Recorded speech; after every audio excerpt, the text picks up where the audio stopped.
Hey there, cowpokes. On today's show, we're talking about GT Sport and the closing of Visceral. This is Birds of Play.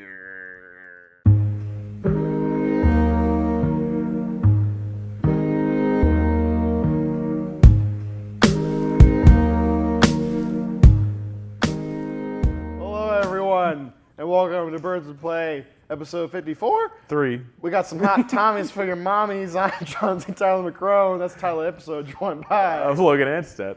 So we're talking about Porsches. No, we're talking about GT Sport. No, okay. Gran Turismo Sport came out this week. I've had some time to get into it. Apparently, not a lot of time was gameplay. Yeah, no, here. yeah. Okay, so I guess we'll break it down by just let's talk about what I liked. Okay. The racing mechanics and the visuals have never been better. They are pristine. Everything looks beautiful. Cool. The cars exude that kind of feel that you want from a racing game. Like you get that feedback when you go on turns and everything. It's a true driving simulator. And although not all the wheel support is there for the super dedicated people yet, it's coming and they have fixes on the way for the ones that aren't working. Okay. But the design of the cars, the way the game plays, and the soundtrack are fantastic, which for most games, that would cover all the bases. But Unfortunately, Gran Turismo Sport has made the move to a more esports-oriented title from its previous iterations, and always online is pretty much existent in this. There is one mode you can play offline, but you can't save anything. You can't buy cars. You can't save times. You can't edit liveries. You can't do 90% of what the game is. And even when you get into the main mode, which is the sport mode, it's like a waiting game of like 15 to 20 minutes in between matches because they have like all this sanctioned stuff, and it's just not an enjoyable experience. not a good experience. No, I spend more time waiting in lobbies than I do playing the game, and that's when the servers are online because this week they've had server maintenance so much that I don't know what to do with myself. It's terrible. Okay. It's another topic I want to kind of delve into a little bit. Not talking about just GT Sport, but like the e-sportsification of some games, some game franchises, especially in ways like you wouldn't see it. That are trying to get into the e-sport game, like you see, like we just with racing games. I saw it at least a little bit. I think it was last year when Civilization 6 came out. Yeah. There was actually a big problem with that my friends and I noticed while we were playing, where every time we would do a multiplayer map, it would condense all the players to spawn in, like very close together.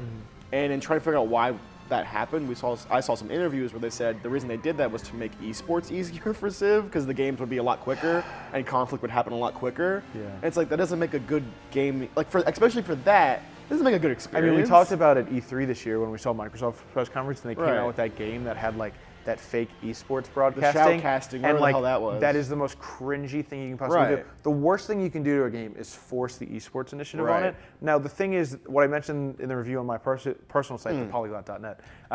There's that plug.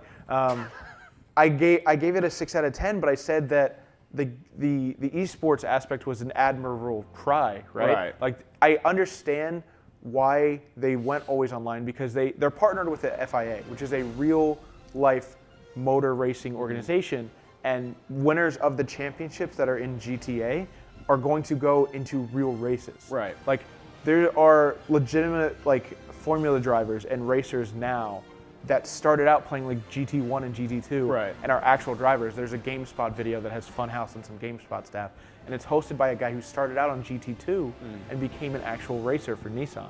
Like it's crazy. Right. Like that, if you're an aspiring racer or if you're really into simulators, GT Sport is still the way to go. But if you don't have a super reliable internet connection and all this other stuff happens, there's no reason for that to be the game that you're focusing They're on. catering to a very specific audience that if it builds up and is super successful, like sure, it'll get them a lot of money, but it's like the general gaming populace, it doesn't. Yeah. And it really hurts the game. Like you said, always online, that hurts a lot of people. Having, like for Civilization again, having them all condensed hurts the fun of the game, it hurts the replayability of the game because it's always going to be the same thing. And I enjoyed before every 20-minute scheduled thing, Right. there are you have to do a qualifying time, and that will establish your place in the race, and that's really cool. And then you have all these features, and I'm like, oh, I totally understand this. But the always online thing is just not something Gran Turismo, I think, should have taken the leap for. Leave that to your competitors who do that well already. Right. And speaking of competitors, just have a mode in the game that is just that. It's instead of making the whole game that with and then having one exception to the rule. I spoke on competitors. Forza Motorsport 7 came out this year, along with Project Cars 2, probably the two biggest rivals. Both feature a larger roster of cars, vehicles, and tracks than GT Sport does. Right. And people will make the quality over quantity thing. But GT Sport literally has, like, out of its 162 cars, probably it's really more like 70. Right. Because a lot of the manufacturers have the same car that you have the base model, you have the GR3 model, you have the GR4 model, the and then you have model, got the roadblock model, got the spaceship model. And then you have these vision models that are kind of just like... This model's got a hat on, this model's blue. They all look the same because they're all just this stupid futuristic thing where all the cars go 300 miles an hour in 2 seconds. And it's just, I don't know. It's just... It's garbage. It's not worth the price. Like, this feels like it should be a $30 demo game type of thing. Like, it doesn't feel worth it. And especially since I bought the limited edition. I love GT. Like, Gran Turismo is one of my favorite series of all time. And it's the best-selling PlayStation series of all time. But I really think there's a misstep here. Yeah. And it's kind of upsetting to see. It's the esportsification of classic franchises that are trying to buy into this hot, new, burgeoning empire of a thing. Yeah. Even though it's still in the extreme infancy stage, and I don't really see it expanding too much in like the recent future. Yeah. Obviously, 5-10 years down the line, it's going to be a big thing. But right now, I don't know. Unless games are like Rocket League is specifically built like from the ground up for that. Gran Turismo, Civ, they didn't start as that, so it's hard to enter into that. And it's hard to transfer your audiences into that type of thing. If you want to do that, just make a new IP. Make a new IP that can do that. They tried with Drive Club and it didn't work out. Well, Drive Club's a bad game. Here's the thing. Make a good game. Make a good IP. Drive Club would have succeeded if its online functionality wasn't so meh at launch. And GT Sport, I've heard a lot of people like, it's been seamless, it's been perfect. I've had a lot of problems, so I don't know. But yeah. Going into sad news, maybe even sadder than why Gran Turismo is terrible. Visceral Entertainment is another head on a pike in front of EA's headquarters. Rest in peace. Thanks, Patrick Sutherland, you bastard. So Visceral, the studio responsible for Dead Space franchise. I got a joke real quick. EA just, every once in a while, will bring dice out to the studios and just point up and be like, look, that's Pandemic. That could be you one day if you don't make good Battlefield games. You see this here, bud? They tried to create something new. Now they're up there. No, but it's...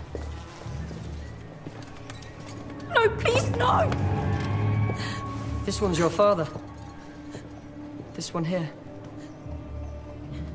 Look at it and see what happens to traitors.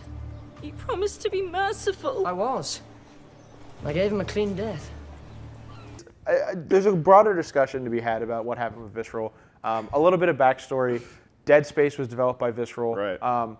After the original Dead Space, the kind of studio heads, the founders of Visceral kind of split off to create Sledgehammer Games, which is now developing Call of Duty, specifically this year, Call of Duty World War II. They made Titanfall, right? No. Damn it. That's Respawn. Yeah, Respawn, which broke off from Infinity War. Saved myself a little bit. Let's confuse all of the Call of Duty developers. But no, so Visceral didn't have its original staff, but a lot of people were retained. They made Dead Space 1, 2, and 3. 3 didn't even feel like a Dead Space game, though, because EA just injected... Yeah. Make it Call of Duty. They injected co-op. There was too much action in it. They had too many microtransactions in it. Like, you could buy the best guns in the game. They even messed up the story really bad. Yeah. So I don't know how that happened. And then the first sign that I knew something was going wrong for Visceral was when they revealed that they were developing Battlefield Hardline. I was like, oh god, if you have them working on an off-brand Battlefield game, we're in a bad spot. No. And a game that did pretty okay. Yeah. It did better than most people thought it would do, honestly. But they still get shafted for it because it's Battlefield Hardline. Yeah. But most recently, they were working on... They were working on a linear, story-driven Star Wars game written and directed by Amy Hennig, who was responsible for Uncharted 1, 2, and 3. Unless I'm mistaken, a game that was sort of a revival of another single-player like Bounty Hunter game that Star got Wars canceled. 1313. Yeah, tweeted. I tweeted. Itchy. I tweeted about it. Your nose is itchy. My nose is itchy. I'm so sad. I tweeted about it earlier this week, and that game was It's everything. tragic. Yeah. That game was going to be everything. It was going to be Star Wars canon, a story that we could care about, a game that I really wanted to play, but because it's not a games as service thing that EA can continually make Right. money off of, it's canned. It and so is seems the like studio. it seems like the lifespan of an EA developer is it starts out with a really, really strong title, right? They make maybe 1 or 2 sequels along with that. Then EA says, okay, make an EA game. Make us a Call of Duty, make us a Battlefield, I don't care, right? When that obviously tanks, they go, okay, fine. We're mad at you. Why'd you make that game? You're stupid. So now make some Battlefield DLC or some Battlefield clone. We'll see if you mess that up. And then when that does like okay or even fails, they go, okay, fine. You can make the game you always wanted to make. And they release it and they go, oh, we're making this amazing game. It's got Battle Star Wars and Psychonauts 4. And then they're 4 years into it and they Cancel it. They cancel the studio. They sell all the assets. They make it so it can't ever And then get they the hand light it of off to day. EA Vancouver because they don't already have enough on their damn plate. They burn down the house. They put all the noblemen on the bikes. They sell the women. Like, why? Why you gotta be so mean? Like, I always criticize Ubisoft for the shit they pull, but like 2014 had like the Ubi Art Studios. Right. That was incredible. I mean, we had that World War I game that was story driven. Heart of Steels or something. Yeah, Heart of Iron, Iron Hearts, Ironborn, Battleborn. Y'all know which one we're talking about. But they also had like Child of Light. I mean, they had some great like Right. more indie art style things that were coming out of like a major studio, and I implore them for that. And then meanwhile, EA has had like Unravel Right. with like the little Yarny character, which was really Yarny. cute when the guy premiered it, but the game Not a sucked. great game. EA just, like, I know I joked about it, but it seems super vindictive whenever they dissolve one of these studios. Because like we said, they always like give them a project that seems so amazing and so creative, and then they cancel it, and they destroy everything about it. It's just, you're salting the earth at that point. Like, so none of these people, Salt like, it's banging almost the like they don't want any of these developers to ever work with them ever again. Yeah, like it's super vindictive and angry. I don't know why. I mean, people why are- EA? Why are you so mad? People are pissed at EA this week. It's just consistently rated the worst company in the world. people were asking like about the death of the single player game, and I Right. think it's interesting to point out that the only people really making solid single player experiences anymore are Sony, Nintendo, and Bethesda. Because you look at this year alone, we have Legend of Zelda Breath of the Wild and Super Mario Odyssey coming from Nintendo. Right. You had Horizon Zero Dawn from Sony. Good. You had, Bethesda, we have Wolfenstein 2. We had the Dishonored DLC, which still isn't doing that well. Prey, which didn't do that well according to their At all, expectations. no. But I think that's more of an Arcane issue. Well, and they're- even like if we're looking at one of their like main franchises that Bethesda, does from the ground up, Fallout is moving away from like single player story elements. People would argue, and going more towards like the arcadey and like gun shooty type of thing. So they're moving. It seems like they're moving away from story. I think every company is focusing on what is going to make us the most money Right. in the long run. And not just in the long run, like, let's get this money over time. Like, let's get all this initial money that we've always been getting and then get more and more off of microtransactions or DLC in the future. Until the next one comes out. I mean, that's what we're seeing even within EA. We see Anthem coming from BioWare. I feel like it's really sad to say, and Brandon's going to hate me for this, BioWare's next. They really are. They really are the next one on the chopping block. when BioWare comes out and they say on the E3 conference 2018, we've always wanted to make this game. They're done. Yeah. They're done. No, but it's just like Don't do it, Brandon. Don't get on that microphone. the sad. Don't tell us your opinions. The sad thing is, like, we're seeing that right now because that's what's hot right now. Like, Right. the Destiny 2 model of, like, the shared world shooter and the Anthem model of the shared world shooter. I can't say Shared that. world shooter. Shared world shooter. That's the popular thing right now. But Yeah. by the time, like, Anthem or something like that finishes, or whatever they're turning this Star Wars game into, that time is going to have passed. They're gonna burn the And we're going to be on BioWare- to the next thing. They're gonna melt down the BioWare ancestral sword and make some new Battlefield out of it. Yeah, and then throw loot boxes everywhere. Throw loot boxes in Sprinkle there it a little everywhere bit. with Terrible like that. I hate you, EA, forever. You destroyed Pandemic, my favorite studio. So I hate you. It's really sad. Best wishes to everyone at Visceral in Please. finding new work. Yeah. And Amy Hennig, please don't give up on Please writing don't give up. dope Make the stories. Star Wars game. Make it somehow. Can we get kickstarted? Talk to Disney. Make it.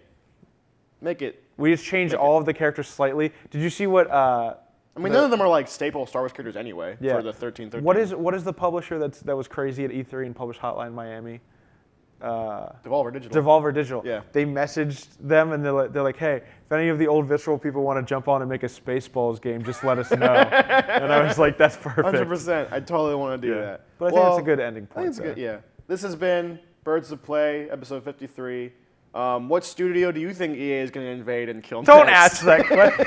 Put it in the comments below. Polyphony Digital's next. They're done. I'm John Tyler McCrone. I'm Logan Anstead. Birds of Play, episode 53. Bye. Peace. Black trans. Yo. Camera cut 2.